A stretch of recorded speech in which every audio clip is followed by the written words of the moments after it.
चलिए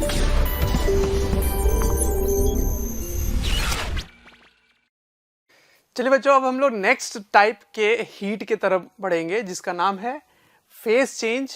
और उस फेज चेंज में जो हीट इन्वॉल्व होता है वो होता है लेटेंट हीट। ठीक है, देखिए अभी तक जो मैंने हीट बताया वो हीट सेंसिबल हीट है। सेंसिबल कैसे? आप उसको सेंस कर सकते हैं। वो कैसे पता चलेगा? जैसे आप हीट सप्लाई करेंगे आपको टेम्परेचर में राइज या फॉल दिखेगा। मतलब हीट अगर आप निकालेंगे तो टेम्परेचर फॉल होगा, हीट अगर प्रोवाइड करेंगे तो टेम्परेचर राइज होगी। ठीक, तो वैसे हीट को क्या बोलते हैं? Sensible heat. सेंसिबल, सेंस करने वाला हीट। दूसरा टाइप का हीट होता है लेटेंट हीट, छुपा हुआ हीट। आपको पता ही नहीं चलेगा वो हीट। क्यों नहीं पता चलेगा? क्योंकि उसमें टेम्परेचर का ना राइज होगा ना फॉल होगा। ठीक है, तो ऐसे केस में हम क्या बोलेंगे? Latent heat. तो पहले समझते हैं कि किसी भी सब्सटेंस का फेज चेंज कैसे होगा। अभी तक तो केवल लिक्विड लिक्विड ही मिक्सर हो रहा था, वाटर इतना लिया और इतने टेम्परेचर पे मिक्स किया, अब बताइए फाइनल टेम्परेचर क्या होगा। ठीक है, लेकिन अब अगर फेज डिफरेंस हो, या तो सॉलिड हो मतलब आइस को पानी में मिलाएंगे, या फिर वेपर स्टीम हो, स्टीम भाप जो निकल रहा होता है उसको आप पानी में मिला रहे हो या आइस में मिला रहे हो, तो अब मिक्सचर जो होने वाला है उसमें फेज डिफरेंट होगा। तो पहले समझ लेते हैं ये फेज का वेरिएशन कैसे आता है, उसमें हीट कैसे इन्वॉल्व होता है, उसके बाद फिर उसके क्वेश्चन को देखेंगे। ठीक, तो फेज चेंज। फेज चेंज क्या होता है कि हीट की रिक्वायरमेंट जो होती है फेज चेंज के दौरान, वो heat required for the change of phase और state is m into L. m क्या है? Mass of the substance.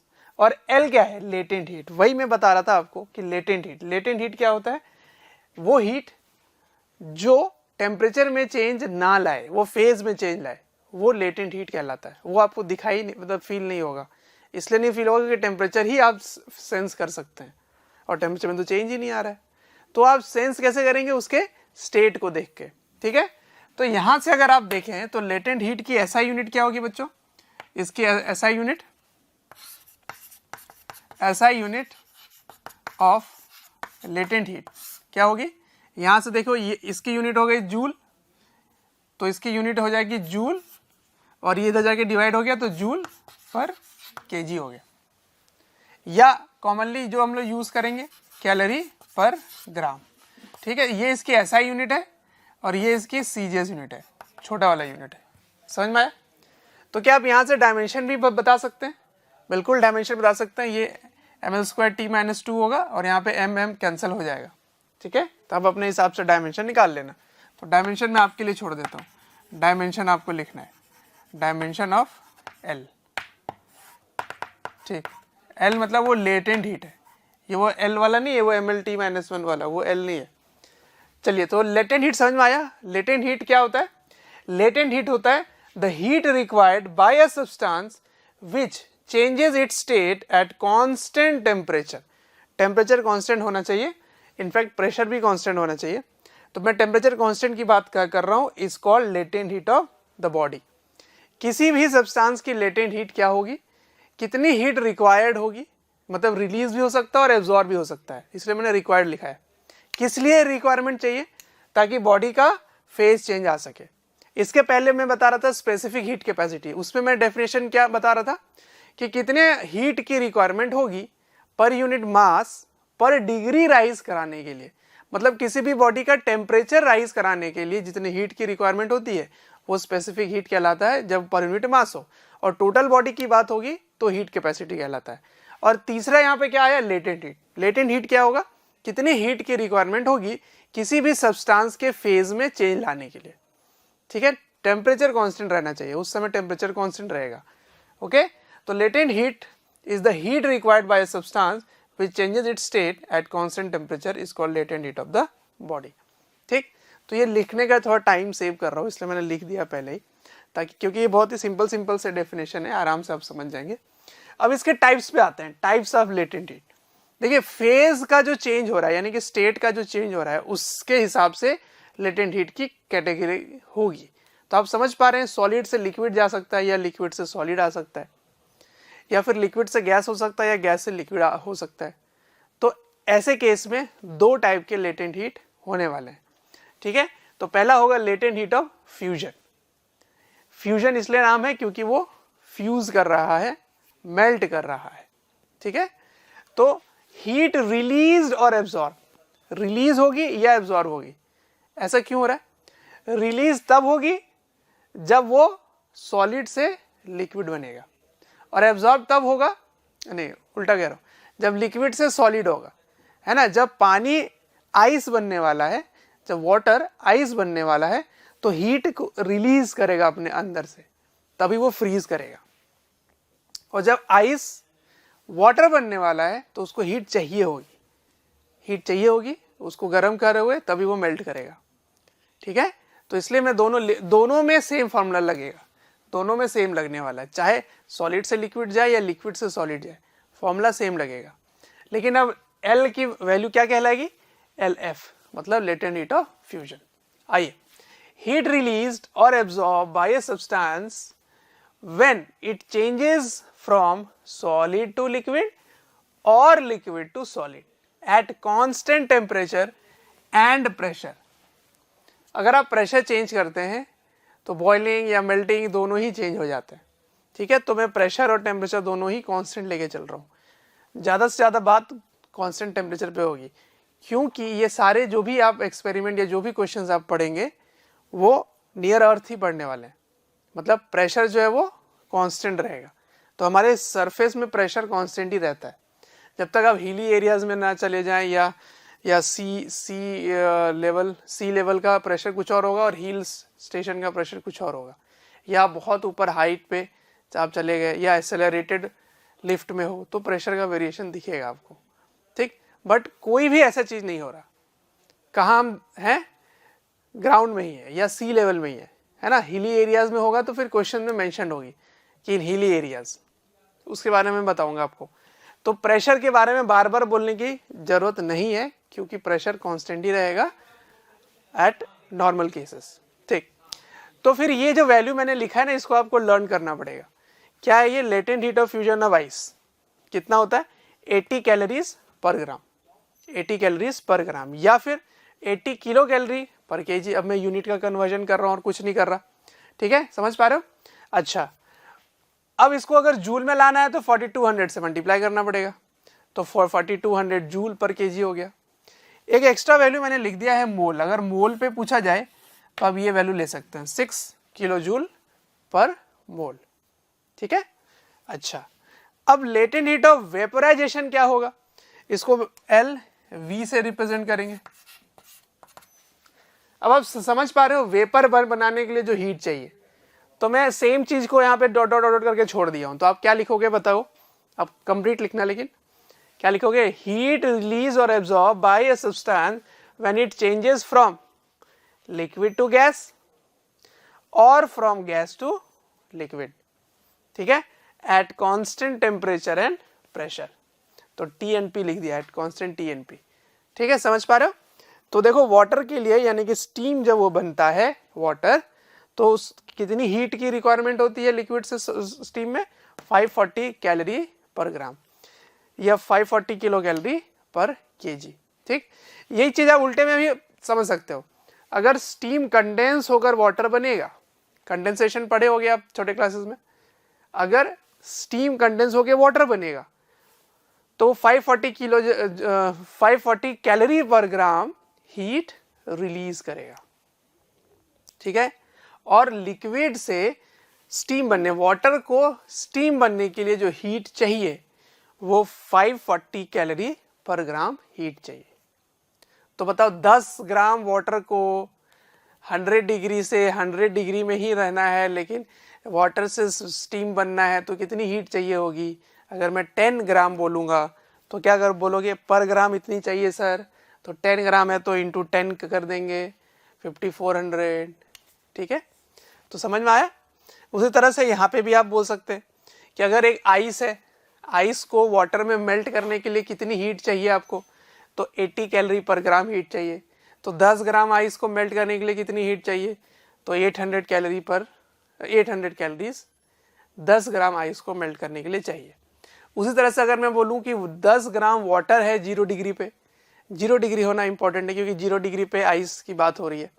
ठीक है, तो 0 डिग्री वाटर है और वाटर से आइस बनाना है तो कितनी हीट चाहिए होगी? तो 80 कैलोरी पर ग्राम हीट वहाँ से एक्सट्रैक्ट करना पड़ेगा। वाटर से हीट को जब एक्सट्रैक्ट करोगे तो 10 ग्राम वाटर अगर रखोगे तो 800 कैलोरीज का हीट एक्सट्रैक्ट करना पड़ेगा, तब वो फ्रीज करेगा। तो एक्सट्रैक्ट कौन करता है? तो फ्रीज करता है रेफ्रिजरेटर, जो आप जानते होंगे। तो रेफ्रिजरेटर का काम यही है कि सब्सटेंस से हीट को पंप करना। जब वो हीट पंप हो जाता है तो वो फ्रीज हो जाता है, क्योंकि वो फिर फेज चेंज में आ जाता है। ठीक है, तो ये थी फेज चेंज की कहानी। फेज चेंज में इस तरह से हम लोग डिस्कस करने वाले हैं। तो आगे का डिस्कशन, अगर फेज चेंज होता है तो ये लगाओगे, अगर टेम्परेचर चेंज होता है तो एम एस डेल्टा टी लगाओगे। ठीक, तो दोनों कंबाइन होके क्वेश्चंस कैसे आते हैं उस पर अब चर्चा होने वाली है। ठीक है, अब इसको कॉपी कर लीजिए। तो एक क्वेश्चन करते हैं ताकि वो जो मैंने अभी एक्सप्लेन किया आपको थ्योरी, वो रिलेट कर सको। तो क्वेश्चन क्या है? Calculate the amount of heat required to change 10 gram of ice, 10 gram of ice at -10 degree Celsius to steam at 110 degree Celsius. ठीक है, तो 110 डिग्री स्टीम तक आपको पहुंचाना है। तो इसको आप सोचो कैसे हो रहा होगा। सबसे पहले -10 डिग्री सेल्सियस आइस से कहां पहुंचेंगे आप पहुंचेंगे 0 डिग्री आइस। ठीक है, 0 डिग्री आइस। ठीक, तो आइस और आइस ही है, फेज में कोई चेंज नहीं आया। किस में चेंज आया? टेम्परेचर में चेंज आया। तो यहाँ पे फॉर्मूला क्या लगाओगे? यहाँ पे फॉर्मूला लगाएंगे Q इक्वल्स टू Q1 लिख लेता हूं, this is equals to MS delta T लगाएंगे। तो S किसका लिखोगे? आइस का S लिखोगे। ठीक है, अब 0 डिग्री आइस से 0 डिग्री आइस ही रहने वाला है, नहीं आइस से वाटर बनने वाला है। ठीक है, 0 डिग्री आइस से 0 डिग्री वाटर, तो इसमें टेम्परेचर में कोई चेंज नहीं आया, इसीलिए कौन सा फॉर्मूला लगेगा? लेटेंट हीट वाला। तो latent heat of fusion of ice लिखोगे। ठीक है, उसके बाद 0 डिग्री वाटर से कहां पहुंचेगा? 100 डिग्री सेल्सियस वाटर। तो देखो फेज में कोई चेंज नहीं आया, तो वापस यहां फॉर्मूला क्या लिखोगे? MS डेल्टा T, लेकिन अब S वाटर लिखेंगे। यहाँ पे S आइस था, यहाँ पे S वाटर, क्योंकि फेज चेंज हो गया, वाटर आ गया। ठीक है, अब 0 डिग्री वाटर से नहीं, 100 डिग्री वाटर से 100 डिग्री स्टीम बनने वाला है, 100 डिग्री स्टीम। तो देखिए यहाँ पे फेज चेंज हो गया, टेम्परेचर में चेंज नहीं हुआ, तो यहाँ पे क्या लगाओगे? Latent heat of vaporisation. अब 100 डिग्री से 110 डिग्री पहुंच रहे हो, तो अब स्टीम जो है वो चेंज हो जाएगी। किसमें? 110 डिग्री सेल्सियस स्टीम में। ठीक है ना, टेम्परेचर चेंज हो रहा है, तो टेम्परेचर चेंज हो रहा है, तो यहाँ पे Q5 क्या लिखोगे? MS steam into delta T। ठीक है, तो ये होने वाला है। नई चीज क्या सीखे हम लोग? M इंटू L सीखे। ठीक, तो आइए वैल्यूज पुट करके इसकी एग्जैक्ट कैलकुलेशन कर लेते हैं। तो Q equals to Q1, Q1 क्या लिखोगे? M कितना है? 10। S ऑफ आइस क्या होगा? हाफ, बताया था मैंने। S ऑफ आइस और S ऑफ स्टीम वाटर से हाफ होगा। तो आप ग्राम में लेके चल रहे हो तो कैलोरीज में आंसर आएगा। अच्छा, टेम्परेचर में चेंज कितना आया? 10 डिग्री। ठीक है, 10 डिग्री। देखो इसमें माइनस प्लस नहीं आपको कंफ्यूज होना है, टेम्परेचर का डिफरेंस बताना है। तो टेम्परेचर का difference in fact final minus initially करोगे तो 10 डिग्री ही आने वाला है, 10 डिग्री सेल्सियस। ठीक है, प्लस इससे क्या आएगा? M into latent heat of fusion of ice. तो आइस का कितना होता है? 80 कैलोरीज पर ग्राम।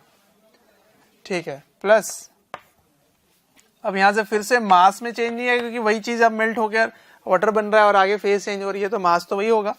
और स्पेसिफिक हीट ऑफ वाटर क्या लोगे? 1। और टेम्परेचर चेंज कितना होगा? 0 से 100, तो 100 हो गया। प्लस Q4 क्या होगा? 10 इंटू 540। स्टीम का लेटेंट हीट ऑफ वेपराइजेशन क्या होता है? 540 कैलोरीज पर ग्राम। प्लस फिर से 10 वही रहेगा, ये हाफ हो जाएगा, और ये 10 डिग्री का डिफरेंस। कहाँ से? 110 और 100 के बीच का डिफरेंस। ठीक, इन सभी को आप मल्टीप्लाई करो, फिर इसको जोड़ दो, तो आंसर क्या आएगा? बहुत सिंपल नंबर मैंने लिया था ताकि सॉल्व हो सके।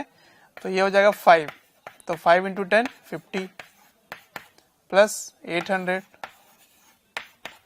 प्लस 1000,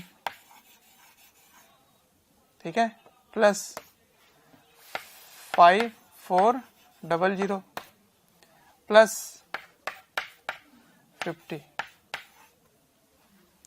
ठीक है, ये हो गया आंसर।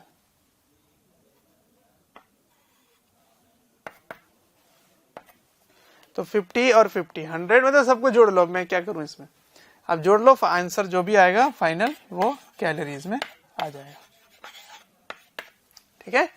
तो ऐसे होता है फेज चेंज में हीट का इन्वॉल्वमेंट, ठीक है।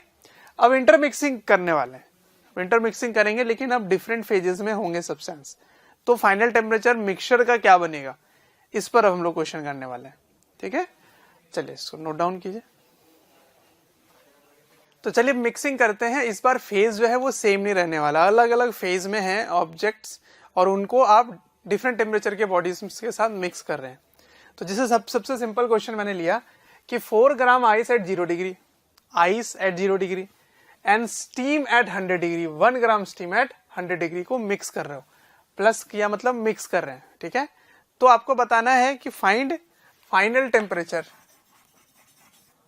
Find final temperature of mixture, find final temperature of the mixture, this is the question. क्या होगा, तो देखो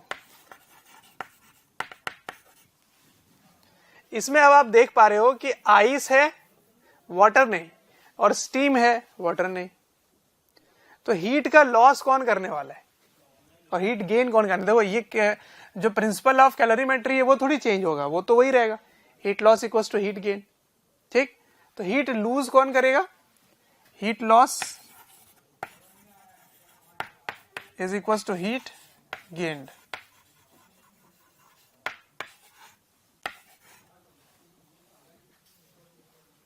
चलिए ये सॉल्व करते हैं।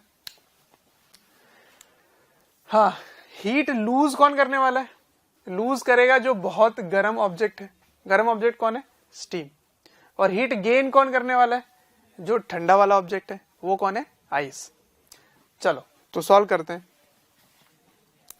डेल्टा क्यू बाय स्टीम, तो देखिए सबसे पहले आपको समझना पड़ेगा कि फाइनल टेम्परेचर जो इस सिस्टम का बन रहा है वो किस स्टेट में है वो समझना पड़ेगा, तो वो आपको गैस करना होता है, ठीक है। मैं आपको क्वेश्चन आगे भी कराऊंगा कैसे काम होगा। तो देखो ये आइस मेल्ट होके क्या बनेगा, वाटर, और स्टीम कंडेंस होकर क्या बनेगा, वाटर, तो इसका मतलब फेज चेंज हो गया, वाटर में आ गया, सही है। तो let final temperature be T, let final temperature of mixture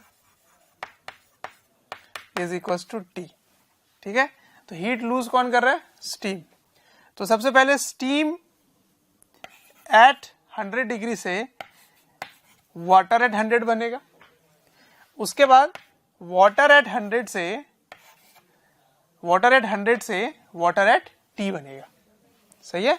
तो ms 100 माइनस टी, तो ये वाटर का ऐसा आएगा क्योंकि यहाँ पे वाटर बन चुका है। ये क्या है, अभी ये है स्टीम, स्टीम से वो लेटेंट हीट ऑफ वेपराइजेशन के साथ मल्टीप्लाई करोगे तो बस फेज चेंज होगा, टेम्परेचर में कोई चेंज नहीं आएगा। तो अभी भी ये 100 डिग्री पर है, ठीक है ना।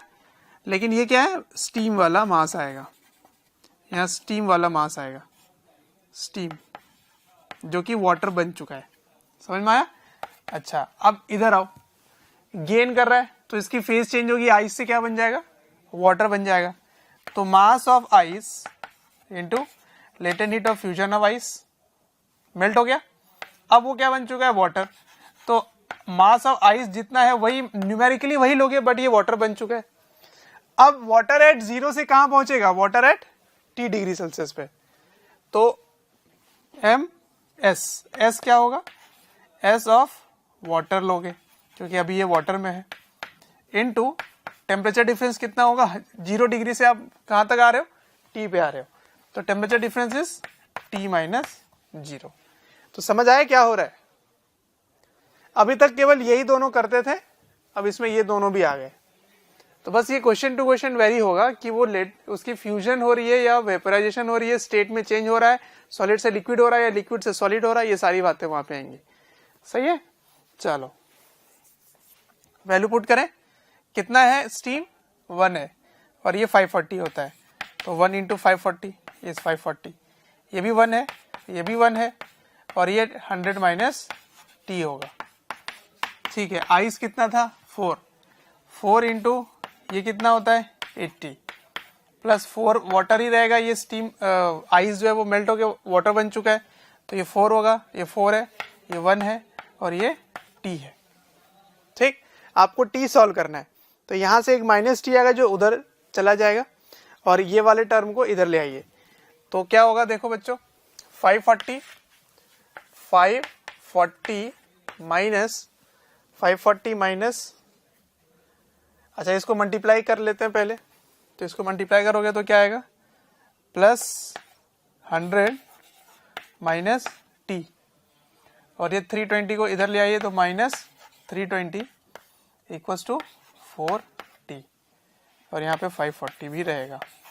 समझ आया, 100 यहाँ से भी आ रहा है। ओके, तो 540 प्लस 100 माइनस 320, तो 540 प्लस 100 माइनस 320 इक्वल्स टू, ये चला गया माइनस इधर आ जाएगा तो 4t प्लस टी। ठीक है, तो ये कितना हो गया 5 और 1 6 में से इसको माइनस कर लो तो कितना आ जाएगा, देख लो इधर 640 माइनस 320, तो इसका जस्ट डबल ही है तो 320 हो जाएगा। तो 320 इक्वल्स टू 5t, तो t इक्वल्स टू क्या हो गया 320 बाई 5, दैट इज 6 5 जा 30 और 20 कितना हो गया 5 4 जा 20, तो t इज 64.5 डिग्री। ठीक, तो 64.5 degree is the equilibrium temperature. Equilibrium समझ में आ रहा है क्यों, क्योंकि हीट का ना लॉस होगा ना गेन होगा, वहां के बाद अब टेम्परेचर फिक्स हो जाएगी, तो ये टेम्परेचर इक्विलिब्रियम टेम्परेचर कहलाता है। ठीक है, थर्मल इक्विलिब्रियम इसमें बोलते हैं।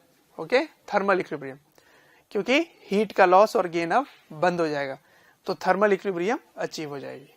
गॉट इट, चलो तो अब नेक्स्ट क्वेश्चन करते हैं, इसको आप नोट डाउन कर लीजिए। अब आइए बच्चों सेकंड क्वेश्चन पे आते हैं। मैं क्या कर रहा हूं, इस पे थोड़ा सा चेंज कर देता हूं। ठीक है, मैं 4 ग्राम ना लेकर 2 ग्राम ले लेता हूं। ओके, तो 2 ग्राम of ice eight 0 degree, this is your second question number 2, second question. ठीक, तो 2 gram ice eight 0 degree is mixed with 1 gram steam at 100 degree. अब बताओ क्या होगा, find the final temperature of the mixture. तो कहां change करेंगे, ये तो वही रहा, तो इधर सेम टू सेम रहेगा। ठीक है, इधर सेम टू सेम रहेगा, इसको आप चेंज कर दोगे, 4 के जगह क्या आ जाएगा 2 आ जाएगा 2, और यहां पे भी क्या आ जाएगा 2। ठीक है, मैं क्यों करा रहा हूं, क्योंकि मैं इससे कुछ सिखाना चाहता हूं आपसे। अब देखना क्या होगा यहां पर, तो ये हो गया 2t, ये हो गया 2t। ठीक है, और ये कितना है 160, तो यहां 320 नहीं आएगा 160 आएगा, 160। ठीक है, यहां सब कुछ वैसा ही रहा, तो ये कितना हो गया 640 माइनस 160 और उधर जाके ये बन जाएगा 3t।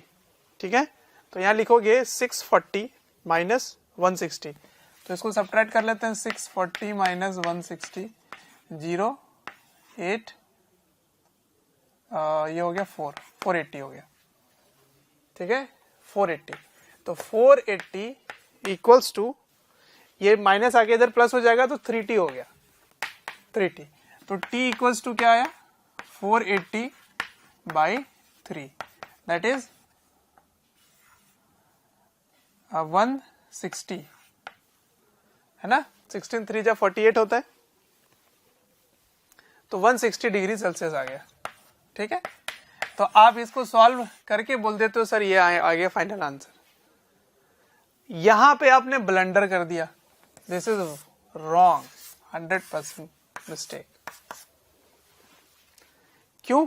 सोचो जरा, आप कह रहे हो कि फाइनल टेम्परेचर T है और आप ये मान के चल रहे हो कि वाटर बन रहा है, तो 160 डिग्री में कौन सा वाटर एग्जिस्ट करता है भाई? समझ रहे हो? और आपका मिक्सचर का टेम्परेचर दोनों के टेम्परेचर से ज्यादा है, तो नई एनर्जी कहां से आई? सोच रहे हो? लॉजिक समझ में आ रहा है कुछ? 100 डिग्री से ज्यादा कैसे हो जाएगा? अब उसको किसी बाहर में थोड़ी किसी बर्तन में रख के गैस स्टोव ऑन कर दिए या हीटर ऑन करके रखे हुआ उसको हीट दे रहा है, कुछ तो है ही नहीं। तो सिस्टम में टोटल एनर्जी कंजर्व होना चाहिए, पर ये एनर्जी कंजर्वेशन वायलेट कर रहा है और 160 डिग्री पे वाटर एग्जिस्ट नहीं करता। आपने वाटर एग्जिस्ट करके ही वाटर को लेकर इसको सॉल्व किया था। इसीलिए इस टाइप के क्वेश्चन में जब डिफरेंट फेजेस में कोई सवाल दिया जाए ना, तो ऐसे नहीं करना है। मैंने इसके पहले वाला भी जो क्वेश्चन करके दिखाया, वो आप लकीली नंबर मैंने ऐसे दिया कि इसको सॉल्व करने पे सही बैठ गया। इसको करना है, लेकिन पहले चेकिंग करना पड़ेगा, पहले आपको चेक करना पड़ेगा, तब इस पर पहुंचोगे। जैसे इसके पहले वाला न्यूमेरिकली वैसा था कि वो बिना चेक किए भी सही हो गया और सीधा यहां से शुरू कर दिया आप। लेकिन कभी भी नंबर देखकर तो आप गैस नहीं कर पाओगे, तो आपको पहले उस पर एक मैप वर्क, एक रोड मैप तैयार करना पड़ेगा और उस रोड मैप से आप सही तरीके से गैस कर पाओगे कि फाइनली क्या होने वाला है। ठीक है, तो मैं वो रोड मैप बनाने सिखाता हूं आपको। ओके, तो आइए पहले रोड मैप तैयार करते हैं और गैस करने में हेल्प होगी कैसे, वो मैं आपको बताता हूं। देखिए, सबसे पहले आपको ये गैस करना पड़ेगा कि हमारे पास कितना हीट अवेलेबल है। ठीक, हीट लूज कौन कर सकता है, मैक्सिमम कितनी लॉस्ट हो सकती है। तो आप एक रेफरेंस लेके चलोगे। मैं इस केस में रेफरेंस लेके चलूंगा 100 डिग्री सेल्सियस वाटर। ठीक है, तो 100 degree Celsius is my reference. अब समझते हैं ध्यान से। आपके पास अभी क्या है? आपके पास अभी है 1 ग्राम स्टीम एट 100 डिग्री सेल्सियस। तो ये हीट लूज ही करने वाला है, तो हीट का लॉस करवा दो, नीचे ले आओ। ये हो गया हीट लॉस। और मैंने रेफरेंस ही क्या लिया है? यही रेफरेंस लिया है। अब ये क्या बन जाएगा? 1 ग्राम वाटर एट 100 डिग्री। तो देखो टेम्परेचर में चेंज नहीं आया, फेज में चेंज आ रहा है। तो यहाँ पे कौन सा फॉर्मूला लगाएंगे? फॉर्मूला लगाएंगे Q इक्वल्स टू ml और वेपराइजेशन वाला लगाओगे। तो क्या आंसर आया? 1 ही है, तो 540 कैलोरीज। तो आपके पास 540 कैलोरी मिलता है जब स्टीम कंप्लीटली कंडेंस होके क्या बन जाता है? वाटर। किस पर? 100 डिग्री पे। आपके पास एक आइस भी है, कितना है? 2 ग्राम आइस एट 0 डिग्री है। तो आइस को आप मेल्ट करा के वाटर एट 100 पे लेकर आओ। कितनी हीट चाहिए? तो हीट तो यहीं से मिलने वाली है, तो आपको कितनी हीट चाहिए जरा वो देख लेते हैं। ठीक है, तो वाटर एट 100 है मेरा reference. Again the reference is same, water at 100। उसके पहले क्या होगा? Water at 0 degree. ओके, और उसके नीचे क्या है? ये आइस एट 0 डिग्री। समझ रहे हो? तो यहां पे क्या लिखोगे? आइस एट 0 डिग्री से वाटर एट 0 डिग्री। तो उसके लिए आपको हीट देना पड़ेगा। कितना दोगे? इसको मैं Q2 लिख देता हूं। तो Q2 का फॉर्मूला क्या लिखोगे? M into latent heat of fusion. चलो इसको सॉल्व करते हैं। कितना मास है आइस का? आइस का मास है 2, तो 2 into latent of fusion is 80, that is 160 calories. तो 160 कैलोरी तो अभी इसको चाहिए, आइस 2 ग्राम आइस को वाटर में बनने के लिए। अब वाटर एट 0 से वो कहां पहुंच रहे हो? Water at 100। ये कहां पहुंचे आप? वाटर एट 100 डिग्री सेल्सियस, है ना? इन दोनों का सेम ही है, वाटर एट 100। लेकिन आपके पास मास कितना है? 2 है। इसके पास मास कितना था? 1। तो ये Q3 इज इक्वल टू क्या लिखोगे? MS delta T। ठीक है, क्यों? क्योंकि यहाँ पे टेम्परेचर में चेंज आ रहा है। देखो 100 0 डिग्री, वाटर का वाटर ही रह रहा है, फेज में कोई चेंज नहीं आया। देख रहे हो, ये भी वाटर, ये भी वाटर, तो वाटर में कोई चेंज नहीं आया। फेज में चेंज, टेम्परेचर में चेंज आया 0 से 100, इसलिए फॉर्मूला क्या लगेगा, ms डेल्टा टी। तो आओ सॉल्व करते हैं, कितना वहां से 2 ही रहेगा, ये 1 और टेम्परेचर कितना है 100, टोटल कितना हो गया बच्चों 200 कैलोरीज।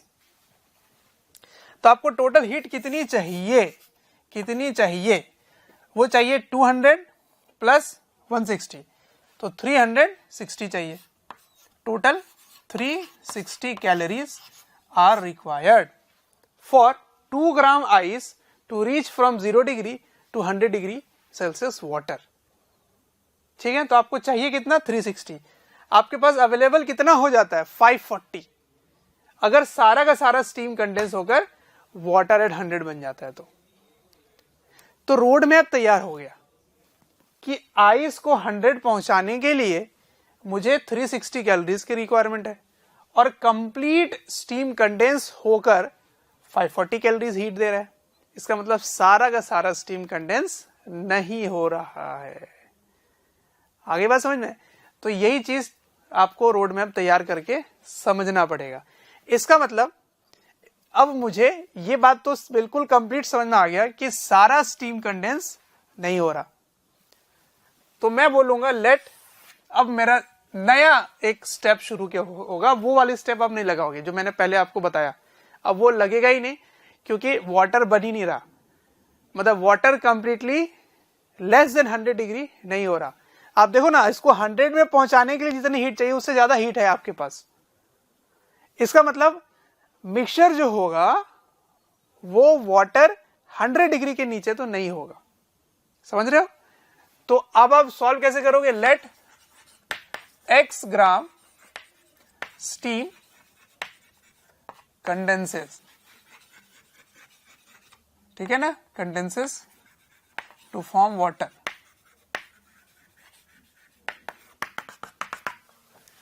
सारा तो कंडेंस हो ही नहीं रहा, तो x ग्राम लेंगे। मैं आपके पास 1 ग्राम था अवेलेबल, पर सारा नहीं कंडेंस हो रहा है, तो ये x कंडेंस हो गया, तो x into latent heat of vaporisation, ये हीट किसके इक्वल होने वाली है, ये होने वाली है Q2 प्लस Q3 के इक्वल होने वाली है। ये आपका Q1 था। Are you getting my point? अब इसकी वैल्यू जरा सॉल्व कर दो, x into 540 equals to Q2 plus Q3 is how much 360। ठीक है, अब इससे x की वैल्यू क्या निकल के आ रही है 360 बाई 540, ये दोनों 0 0 कैंसिल हो गए, 18 से काट लेते हैं, 18 2 जा 36 और 18 3 जा 54, तो 2/3 ग्राम कंडेंस हो चुका है। ठीक, तो क्वेश्चन में ये भी पूछा जाता है, also find composition of mixture, composition of mixture. तो पहले तो फाइनल टेम्परेचर बताओ।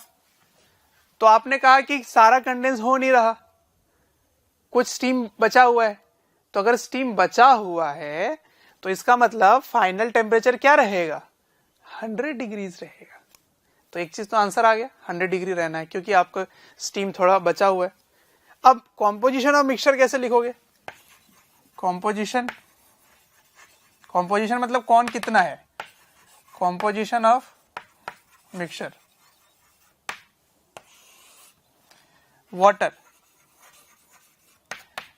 वाटर एक तो आइस मेल्ट हो चुका है, कंप्लीटली मेल्ट हो चुका है, तो 2 ग्राम आइस प्लस अब ये भी कंडेंस हो गया, x ग्राम स्टीम कंडेंस होके क्या बनेगा वाटर, तो ये 2/3 इसमें जोड़ दो, इतना वाटर बन गया। और स्टीम कितना रहेगा बच्चों, अवेलेबल तो कितना था 1 ग्राम, इससे इतना कंडेंस हो चुका है, तो इसको आप माइनस कर दो। ठीक है, तो ये हो गया आपका आंसर। तो फाइनल आप सॉल्व कर लीजिए, इतना आंसर निकल के आ जाएगा। तो 6 + 2 8/3 ग्राम वाटर है, और 3 में से 2 गया 1, तो 1/3 स्टीम है, and final temperature is 100 degree.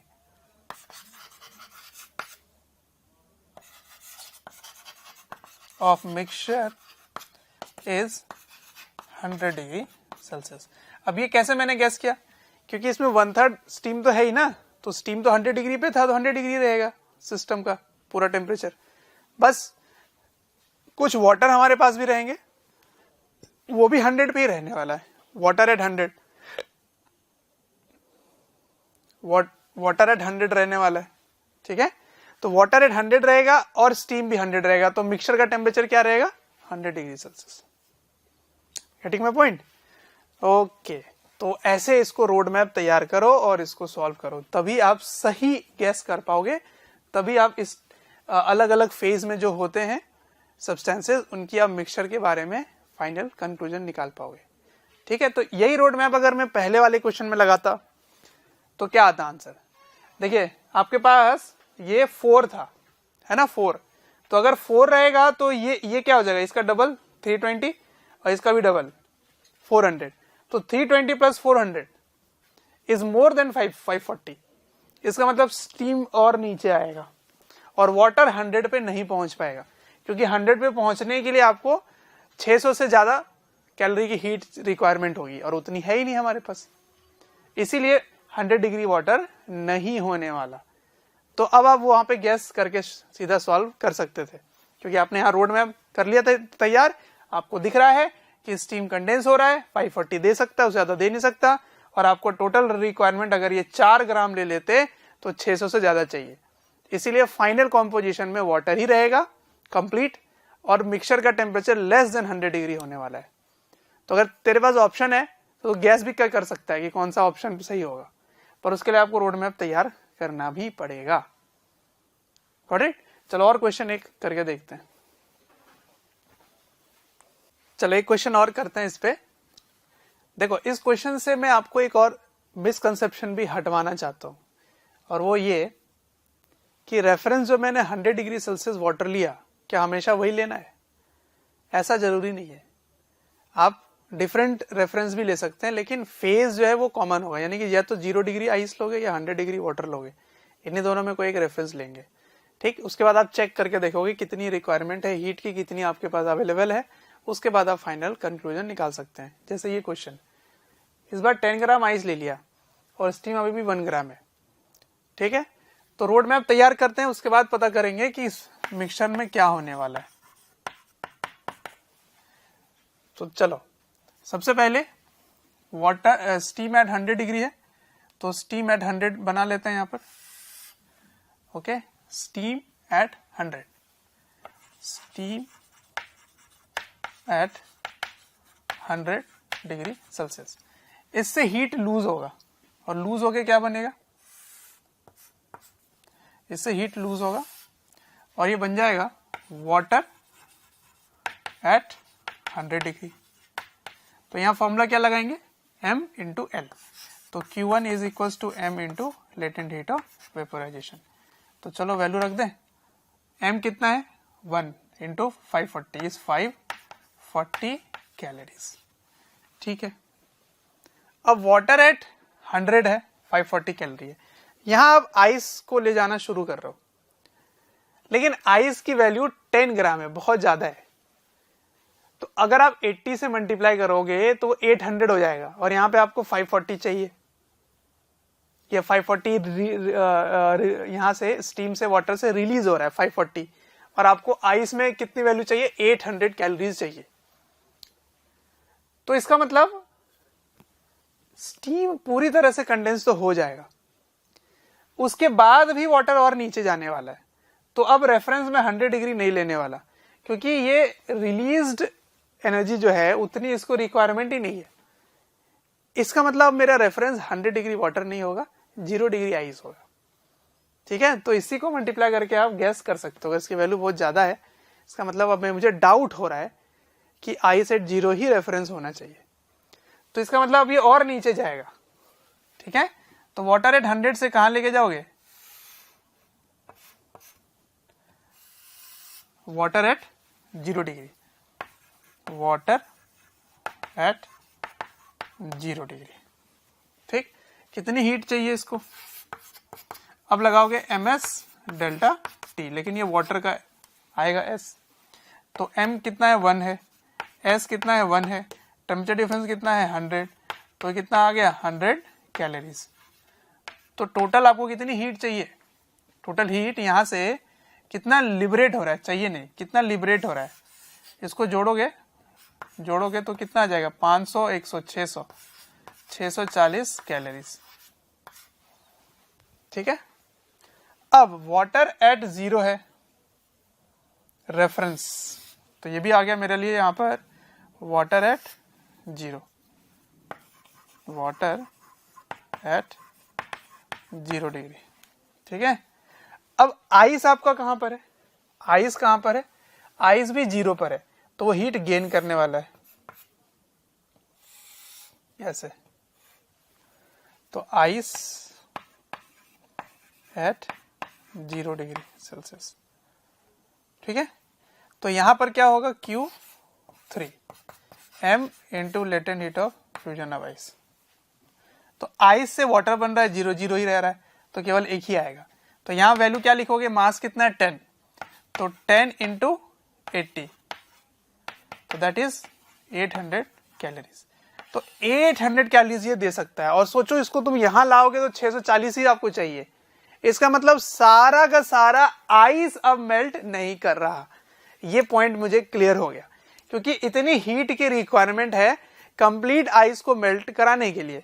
और स्टीम जो हीट दे सकता है वाटर एट 0 तक पहुंचने तक, steam at 100, water at 100, then water at 0, तो वाटर एट 0 तक आते आते 640 कैलोरीज की हीट वो दे सकता है। और इसको चाहिए टोटल 800 कैलोरीज। का मतलब सारा आइस मेल्ट नहीं होने वाला, ये नहीं कर पाएगा सारा आइस मेल्ट। तो इस बार रिवर्स हो गया। पहले मैंने ये गैस किया कि सारा स्टीम कंडेंस नहीं हो रहा, अब मैंने गैस किया कि सारा आइस मेल्ट नहीं हो रहा। तो इस बार स्टेटमेंट चेंज हो जाएगा। तो यहां से काम शुरू होगा। ये रोड मैप था अपना।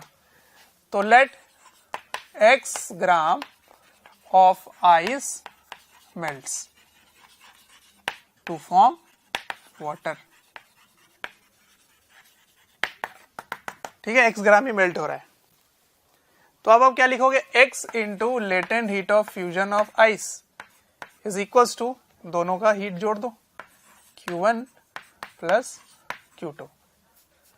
तो x into 80 equals to Q1 plus Q2 कितना हो रहा है 640, 640 कैलोरीज। ठीक है। तो 80 से आप इसको आराम से कैंसिल कर सकते हो।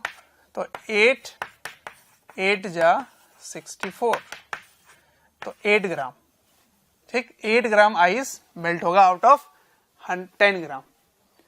तो फाइनल कॉम्पोजिशन क्या होगा बच्चों, फाइनल कॉम्पोजिशन वाटर,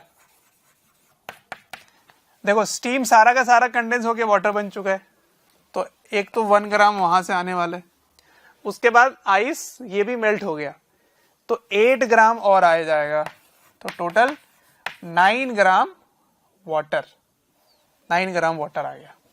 ठीक है, 1 ग्राम प्लस 8 ग्राम। अब आइस क्या होगा, स्टीम खत्म हो चुका है। आइस देखो ध्यान से, आइस आपके पास 10 था, 8 यहां से चला गया, तो 2 ग्राम आइस भी रहेगा और वाटर 9 ग्राम बन जाएगा। तो बताइए फाइनल टेम्परेचर क्या होने वाला है। फाइनल टेम्परेचर अब आपने सही गैस कर चुका है। क्या गैस किया आपने कि सर आइस तो कंप्लीट मेल्ट हो ही नहीं रहा, इसका मतलब आइस रहेगा, तो टेम्परेचर 0 डिग्री मेंटेन रहेगी। तो final temperature of mixture is 0 degree Celsius and final composition of mixture is 9 gram water and 2 gram ice। ठीक है, तो यहां कोई सीधा सीधा क्वेश्चन नहीं आ रहा है आपसे, आपको थोड़ा सा बुद्धि घुमाना पड़ रहा है, इधर उधर करके आपको ट्राई करना पड़ रहा है। समझ में आया। तो road map is very important. तो रोड मैप क्या 100 डिग्री वाटर ही होता है, ऐसा जरूरी नहीं है, 0 डिग्री वाटर भी रेफरेंस पॉइंट हो सकता है। तो सही गैस कहां से करेंगे, इसकी टोटल एनर्जी देखो और इसकी टोटल एनर्जी देखो, यहीं से आप गैस कर सकते हो। इसके पहले मैंने 2 लिया था, 2 ग्राम, तो 2 ग्राम से आप देखोगे तो 160 कैलोरीज ही हीट रिक्वायरमेंट हो रही है। और इसको देख रहे हो केवल यहां से यहां आने में 540 दे रहा है। तो समझ आ गया कि आइस एट 0 से वाटर एट 0 पर नहीं रुकने वाला, वो वाटर और ऊपर हाई जाने वाला है। फिर मैंने 4 ग्राम लिया, 4 ग्राम से मुझे समझ में आ गया कि जितनी 100 तक पहुंचने की इसकी रिक्वायरमेंट है हीट की, 100 तक उतनी एनर्जी ये कंडेंस होके नहीं देने वाला। इसका मतलब और नीचे आएगा ये, वाटर एट 0 से कोई इक्विलिब्रियम टेम्परेचर आने वाला है, जो मैंने क्वेश्चन नंबर 1 करवाया था। ठीक, तो सारा का सारा आपको रोड मैप से क्लियर हो जाता है, इसलिए इसको जरूर आप बना के देख लेना। Getting my point? तो ये कैलोरीमेट्री की बातें थी जिसमें आप इंटरमिक्सिंग कर रहे होते हैं। ठीक, अब इसमें एक और लास्ट पॉइंट रह जाता है, वो है कैलोरी मीटर। ठीक है, कैलोरी मीटर के बारे में थोड़ी जानकारी ले लेते हैं। मतलब एक बर्तन रहेगा और उस बर्तन में, उस कंटेनर में आप डिफरेंट लिक्विड्स को आप मिक्स करेंगे, तब बताना है फाइनल टेम्परेचर क्या होगा। तो क्या सर ये बर्तन में नहीं हो रहा था? हो रहा था, लेकिन उस बर्तन की कोई भी जानकारी नहीं थी, उस कैलोरीमीटर की कोई जानकारी नहीं थी। मतलब उसमें ना हीट एब्जॉर्ब हो रहा है ना रिलीज हो रहा है। पर अब जो टॉपिक पढ़ने वाले हैं कैलोरीमीटर, वो एक्चुअली में वही होता है, रियल में वही होता है। जैसे आप किसी लैब में जब एक्सपेरिमेंट करते हैं, मिक्सिंग कर रहे होते हैं, किसी की स्पेसिफिक हीट कैपेसिटी कैलकुलेट करना होता है या लेटेंट हीट कैलकुलेट करना होता है, तो कैलोरीमीटर यूज करते हैं। तो एक्चुअल में बर्तन भी कुछ हीट लेगा या रिलीज करेगा। ओके, तो उसके बारे में जानकारी लेने वाला है, इसको कॉपी कीजिए। अच्छा, आगे कैलोरीमीटर पढ़ने से पहले मैं एक क्वेश्चन और सोचा कि मैं आपको करा देता हूँ, जिसमें 3 टाइप के अलग अलग स्टेट के मिक्सचर बनाने वाला हूँ। ठीक है, तो ये थोड़ा सा प्रैक्टिस लेंदी पड़ेगा, ऑल्दो ये काफी लेंदी सवाल है, बट प्रैक्टिस करने से थोड़ा सा आपका दिमाग और एक्सपैंड करेगा, थोड़ा सा आप इस पर आप अच्छे से सोच पाओगे, इसलिए मैंने ये क्वेश्चन लिया। क्या ले रहा हूं मैं? 50 ग्राम आइस एट -20 और 60 gram water at 60 degree is mix with 10 gram steam eight 200 degree Celsius. आपको फिर से बताना है कि फाइनल टेम्परेचर एंड कॉम्पोजिशन क्या होगा। फाइनल टेम्परेचर ऑफ मिक्सचर क्या होगा। ठीक है, तो अगेन हम रोड मैप बनाएंगे। बस इस बार रोड मैप में क्या होगा कि 3 आने वाले हैं, आइस, वाटर और स्टीम। तो चलो स्टीम से शुरू करते हैं। तो ये है स्टीम, कितने में? 200 डिग्री सेल्सियस में। ठीक है, अच्छा, अब ये 200 से पहले कहां पहुंचेगा? 100 डिग्री स्टीम। तो ये हीट लूज करने वाला है, चलो लूज कर रहा है हीट। ठीक है, कितना हीट लूज किया? तो हीट लूज करके ये बन चुका है steam at 100, steam at 100 degree. तो कौन सा फॉर्मूला लगाओगे? देखो फेज में चेंज नहीं आया, तो आप Q1 को लिखोगे ms डेल्टा T, लेकिन स्टीम का लगाओगे तो m कितना है स्टीम का? ईम देखो 10, तो ये हो जाएगा 10 इंटू s हाफ है into delta T. Delta T कितना है? 100। ठीक, कितना आया टोटल देखो, तो 500 आ गया, 500 कैलोरीज, 10 ग्राम था। ठीक, अब स्टीम से कहां पहुंच रहे हो? स्टीम से पहुंच गए हो water at 100। Okay, you are at water at 100 degree Celsius. ठीक, तो ये Q2 है। तो Q2 में आप क्या लिखेंगे? क्योंकि फेज का चेंज होगा तो MLV लिखेंगे। तो कितना मास है? 10। LV कितना लेते हैं? 540। टोटल कितना हो गया? 5400 कैलोरीज। अब मैं रेफरेंस कहाँ लूं? वाटर एट 100 लूं कि वाटर एट 0 लूं? तो मैं गैस यहां से कर पा रहा हूं कि स्टीम ही मेरे 200 डिग्री सेल्सियस पर है। इसका मतलब वो काफी हीट लूज कर जाएगा 100 डिग्री आते आते। तो मुझे लग रहा है कि रेफरेंस वाटर एट 100 ही होना चाहिए।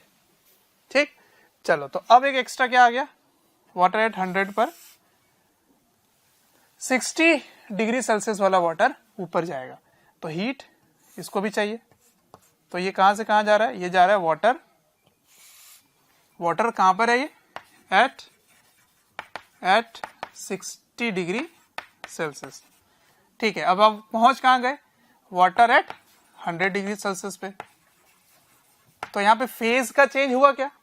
नहीं हुआ। टेम्परेचर का चेंज हुआ क्या? हाँ हुआ। तो आप क्या लिखेंगे? Q3। Q3 में क्या लिखेंगे? M कितना है वाटर का? 60। M S डेल्टा T कितना है? 40। तो यहां से कितना आया बच्चों? अच्छा, ये हीट लॉस कर रहा है और ये इसको हीट चाहिए, तो इसको कितना हो जाएगा? 6 4 2400 कैलोरीज। ये हीट लिबरेट करवा रहा है और इसको हीट चाहिए। अच्छा ठीक है, अब आपके पास क्या है? आइस है, आइस। तो आइस को आप रेफरेंस कहां रखे हो? 100 डिग्री पर, ठीक है। वाटर एट 100, ये है वाटर एट 100, वाटर 100। उसके पहले वो कहां होगा? वो हीट गेन करेगा। कहां से गेन करेगा? हीट गेन करेगा वाटर एट 0 से, वाटर एट 0 डिग्री।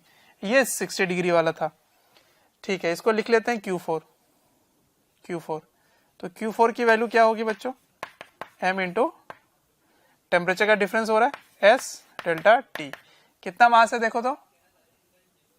50। तो 50 इंटू 100 कितना आ गया? 5000।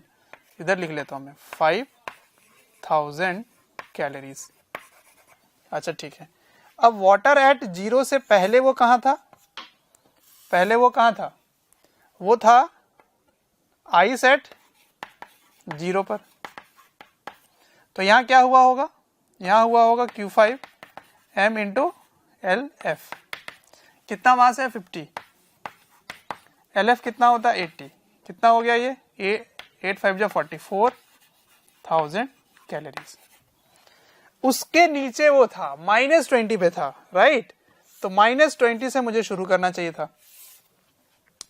तो ये है आइस एट -20 डिग्री सेल्सियस। और वो कहां पहुंच रहा है?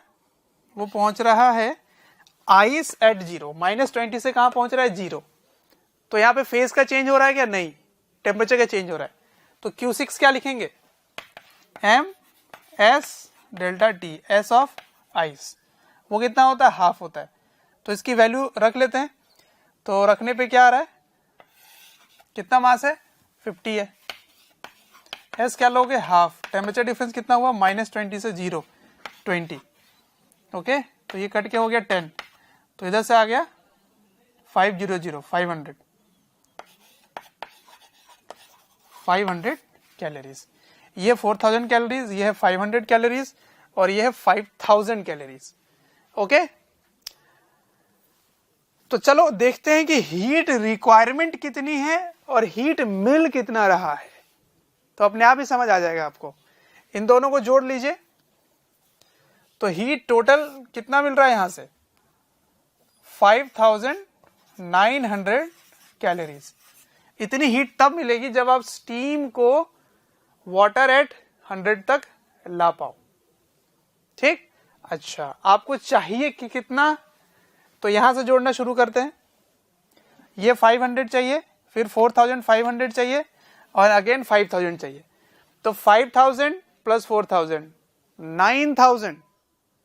9000 प्लस 500, तो 9500 और साथ ही साथ 2400 भी है।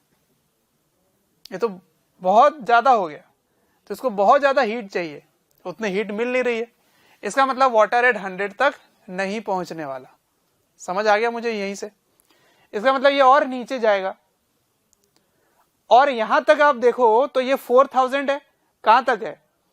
आइस मेल्ट करके पहुंच गया 4000। फिर 4000 से थोड़ा और बढ़ाओ, वाटर एट 0 पहुंचो। तो ये लिया 500, ये लिया 4000। समझना ध्यान से। आइस एट -20 से आइस एट 0 पहुंचता है तो आपको कितना चाहिए? 500। फिर आइस एट 0 से वाटर एट 0 पहुंचता है तो आपको चाहिए 4000। तो 4500 आप कहां पहुंच गए? Water at 0। अब 100 डिग्री पहुंचने के लिए बहुत ज्यादा हीट चाहिए। इसका मतलब ये वाटर एट 0 में तो नहीं रहने वाला। ये पॉइंट समझ में आ गया मुझे, ठीक है। अब वाटर एट 60 अगर पहुंचा दे, मान लीजिए 60 तक ही इसकी 60 तक ही पहुंच रहा है मान लेते हैं। तो 60 तक पहुंचने के लिए कितनी हीट और चाहिए? 60 तक पहुंचोगे तो 60 से मल्टीप्लाई इसको करना चाहिए था मुझे, तो 3000 हो गया। तो 4500 into 3000 is 7500, but you have left only 5900 calories. इसका मतलब 60 डिग्री भी नहीं पहुंच रहा है। अब मुझे आइडिया मिल गया कि 0 डिग्री में नहीं रुकेगा और 60 भी नहीं पहुंचेगा, क्योंकि मिक्सचर में मेरे पास एक 60 डिग्री पर वाटर है, तो 60 से नीचे आने वाला ये मैंने रोड मैप से तैयार कर लिया। अब मैं आगे सॉल्व करने वाला हूं। ठीक, तो आगे सॉल्व क्या करेंगे? Let final temperature of mixture is T degree Celsius. और मुझे ये पता है ये वाटर है, क्योंकि देखो वाटर एट 0 पहुंच चुका है और ये वाटर एट 100 पहुंच चुका है। 100 से वो नीचे आएगा और 0 से ज्यादा होगा, ये चीज तो मैंने गेस कर लिया प्योर तरह से। इसका मतलब फाइनल फेज जो है वो वाटर है। चलो तो कैसे करें, कहां तक पहुंचा देना है? यहां तक तो ये पहुंच रहा है, वाटर एट 0 तक तो पहुंच रहा है। तो आप क्या क्या लिखेंगे? Heat loss equals to heat gain. Heat gain पहले लिख लेते हैं, लॉस को बाद में लिखेंगे। Heat gain equals to heat lost. तो आपका जो एरो है ना, यही सिग्निफाई करता है गेन कौन कर रहा है, लूज कौन कर रहा है। तो देखो ये गेन कर रहा है और मैंने इसको 60 से बढ़ाया था, ये नहीं होने वाला, ये 60 से भी नीचे जाएगा, तो ये वाला इसके साथ ऐड होगा और ये एक साइड आने वाला है। आया समझ? तो हीट गेन कौन कर रहा है? तो Q6 Q5, Q6 plus Q5, यहां तक तो आप प्योर लोगे। Q4 को आप पूरा नहीं लोगे। अब Q4 में आपको बस चेंज करना पड़ेगा। Q4 में आप क्या लिखेंगे? आप लिखेंगे MS water into final T है, कहां से ला रहे हो? 0 से ला रहे हो। ठीक है, अब ये 100 नहीं पहुंच रहा, ये किसी T पे पहुंचेगा। मैं यहां पे एक मार्किंग कर देता हूं ऐसे, फाइनल T पे पहुंचा तो 60 के नीचे आएगा, इधर आएगा, ऐसे होगा। ठीक है, ये क्या है? T degree Celsius, water at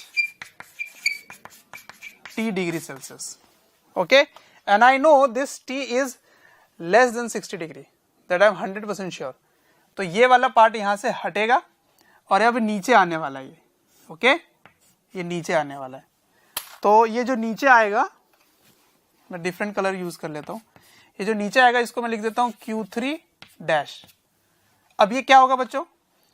ये होगा 60 इंटू 1 इंटू 60 के नीचे जाएगा, 60 इसका मास है। ओके, 60 के नीचे जाएगा तो 60 माइनस T होगा। साथ ही साथ ये जो वाटर एट 100 था, इस वाटर एट 100 से आपको कहां लेके जाना है? Water at T। तो इसको क्या लिखेंगे? Q2 डैश कर देते हैं, आ जाओ, Q2 डैश। तो ये Q3 गया, अब ये Q3 को यूज नहीं करेंगे क्योंकि अब ये नीचे जा रहा है। Q2 तो आप लिख ही रहे हो, Q3 डैश भी यूज करोगे, Q2 डैश भी यूज करोगे। और इसमें क्या लिखेंगे? MS delta T। अच्छा, M क्या लोगे? अब इसका M लोगे। ओके, तो M is how much? 10, water 1। Delta T क्या लेंगे? 100 से कहां पहुंच रहे हैं? T पे पहुंच रहे हैं। Getting my point? 100 से T पहुंच रहे हैं, तो 100 माइनस T यूज करेंगे। ठीक है, तो ये Q2 है, Q2 डैश है, और ये Q3 है। अब मेरे पास ये Q3 मेरे क्वेश्चन में नहीं आएगा, ये अब मेरे किसी सवाल में नहीं आने वाला, इसकी जरूरत नहीं है, मतलब इसकी जरूरत नहीं है, और इसकी भी जरूरत नहीं है, ये भी नहीं आएगा, Q4 भी नहीं आएगा। ये बस हमारा चेकिंग पर्पस के लिए यूज हुआ था। ये भी नहीं आएगा और ये भी नहीं आएगा। ठीक, तो Q4 आप, हाँ, ये वाला जो हीट है ना, यहां से यहां वाला हीट, ये क्या है? Q4 dash. ठीक, इसको यूज किया मैंने यहां पर, Q4 डैश यूज किया। ओके, आ जाओ। तो यहां पर एरो ऊपर वाला एक साथ होगा और नीचे वाले सारे एक साइड होंगे। ठीक, तो रोड मैप बनाने से कितना आसान हो जाता है, इतना कॉम्प्लिकेटेड सवाल। एक तो आपको बिल्कुल क्लियर दिख जाता है कि फाइनल मिक्सचर में क्या होने वाला है, फिर टेम्परेचर क्या होगा ये भी पता चल जाता है आपको। ठीक, तो ये प्रैक्टिस करना पड़ेगा बच्चों। अगर आपको थोड़ा समझने में टाइम लग रहा है तो प्रैक्टिस करना, खुद से करना और आंसर मैच कर लेना। ओके, इक्वल्स टू, इधर क्या लिखेंगे 1 2 एंड 2 डैश प्लस 3 डैश, तो Q1 plus Q2 plus Q2 dash plus Q3 dash. ठीक है, ये एक साइड होगा। तो Q6 प्लस Q5 को एज इट इज लिखोगे, तो Q6 प्लस Q5 इसको जोड़ दो तो कितना आ गया, देखो तो Q6 कितना है 500 और ये कितना है 4000, तो 4500 तो आपने एज इट इज ले लिया। अब Q4 को आपको यहाँ यूज करना है। ठीक, तो ये कितना होगा 4500 plus m you are taking to be this ice कितना है 50, तो 50 इंटू 1 इंटू टी माइनस 0, तो मैं 1 इंटू टी लिख देता हूं। ठीक है, अब Q2 प्लस Q1 प्लस 2 ये तो आप डायरेक्ट यूज करोगे, तो 500 प्लस 5400 कितना हो गया 5900, ये तो एज इट इज यूज हो जाएगा। तो this is 5900 plus Q2 dash and Q3 dash. Q2 dash कितना है बच्चों, यहां से देखो, तो इसको मैं यूज करूंगा 1000 माइनस 10t। ओके, और इसको यूज कर लेता हूं, आ जाओ, इसको यूज कर लेता हूं, तो 60 इंटू 60 3600 माइनस 60t, इन दोनों को मैं यहां पे लिख दूंगा। ठीक है, तो Q2 डैश कितना है 1000 minus 10t plus Q3 dash कितना है 3600 माइनस 60t, ये है। अब मेरा सवाल सॉल्व हो गया, क्योंकि अब मेरा t बस अननोन है, बाकी सारे नंबर आपको पता है। तो नेगेटिव वाले इधर है, इधर ले आओगे तो पॉजिटिव होगा, इसको उधर भेज देना है। ठीक, तो आ जाओ 50 प्लस 10 60 प्लस 10 प्लस 60 प्लस 60 120, तो 120t इक्वल्स टू, इन दोनों को जोड़ के इसे घटा देना है, तो मैं यही लिख देता हूं अपने कैलकुलेशन के लिए माइनस 4500। ठीक है, तो देखें जरा क्या आएगा, इन दोनों को जोड़ो 0 0 0 0 0 0 9 6 15 5 3 8 1 9, इसको इससे माइनस कर दो तो कितना आएगा बच्चों, 9 में से 4 गया 5, तो 5000 हो गया। तो what is t equals to, 0 0 काट लेते हैं, तो 500 बाई 12, तो 12 से ही डायरेक्ट काट ले, 12 4 जा 48 और उधर माइनस होके क्या बनेगा 20 से नहीं कटेगा ये, तो डेसिमल ही आने वाला है इसका मतलब। ठीक है, तो 20 तो 1 जा 80, तो 41.60 आ गया ना, तो 5 आ गया। हाँ, आई थिंक यही आंसर होगा 41.5 डिग्री सेल्सियस। ठीक है, विच इज रफली 42 डिग्री। ठीक, तो इसको अगर आप सॉल्व करके देखें तो अगर छोटा अगर कर लें, कैलकुलेशन मिस्टेक नहीं है तो 500 और इतना है तो 4 से काट लें, 4 3 जा 4 1 जा 4 1 जा, ये 10 हो गया, 4 2 जा 8 25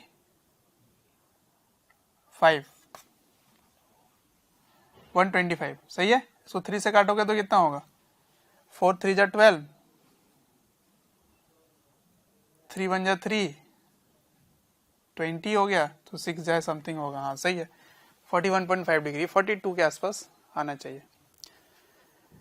चलो, तो देख रहे हो कैलकुलेशन कितना लेंदी था, पर अगर रोड मैप सही तरीके से बन जाए ना तो एक बार में बिना मिस्टेक के सॉल्व हो जाएगा। ऑल्दो मैंने काफी लेंदी क्वेश्चन लिया था, पर इससे आपको काफी मिसकंसेप्शन दूर होंगे और कंसेप्ट स्ट्रांग होगा। ठीक, road map is very important. चलो नोट डाउन करो, फिर कैलोरीमीटर की तरफ बढ़ेंगे। अच्छा बच्चों, इस क्वेश्चन में मैंने अभी देखा कैलकुलेशन में ये 1000 में मिस कर गया था, है ना, तो थोड़ा कैलकुलेशन सही कर लेना यहाँ पर। तो इसको मैं हटा देता हूँ यहाँ से। तो एक्चुअली में ये 9000 नहीं होगा, 10,500 होगा, है ना। तो 10,500 से आप 4,500 माइनस करेंगे, तो 10 में से 4 गया तो 6 आ जाएगा, तो यहाँ पे 6 हो जाएगा, सही है। तो फिर ये नंबर बहुत ही बढ़िया आ जाएगा। तो इसको एक बार ठीक से कर लो करेक्ट, थोड़ा सा कैलकुलेशन बहुत लेंदी था तो 1000 में मिस कर गया था। तो इसको आप सॉल्व करेंगे तो क्या आ जाएगा, 6000 आ जाएगा, है ना। तो इसको आप कंप्लीटली सॉल्व कर लीजिए। तो इसको मैं हटा देता हूँ अब यहाँ से, ये 1000 मैंने मिस कर दिया था, इसको आप करेक्ट कर लेना, ओके। तो 6000 से 0 कैंसिल हो गए, तो ये कितना हो जाएगा, 600 डिवाइडेड बाई 12, तो 12×5=60, तो 50 डिग्री सेल्सियस ये होगा मिक्सचर का टेम्परेचर। Got it. तो 50 डिग्री है सही आंसर। वो कैलकुलेशन थोड़ा मिस्टेक हो गया था, उसको आप सही कर लेना। ऑल्दो यहाँ के बाद तो आप खुद से कर ही लेंगे। तो final answer is 50 degree Celsius. But the most important part is this road map, okay. Correct कर लेना, ठीक। सी यू।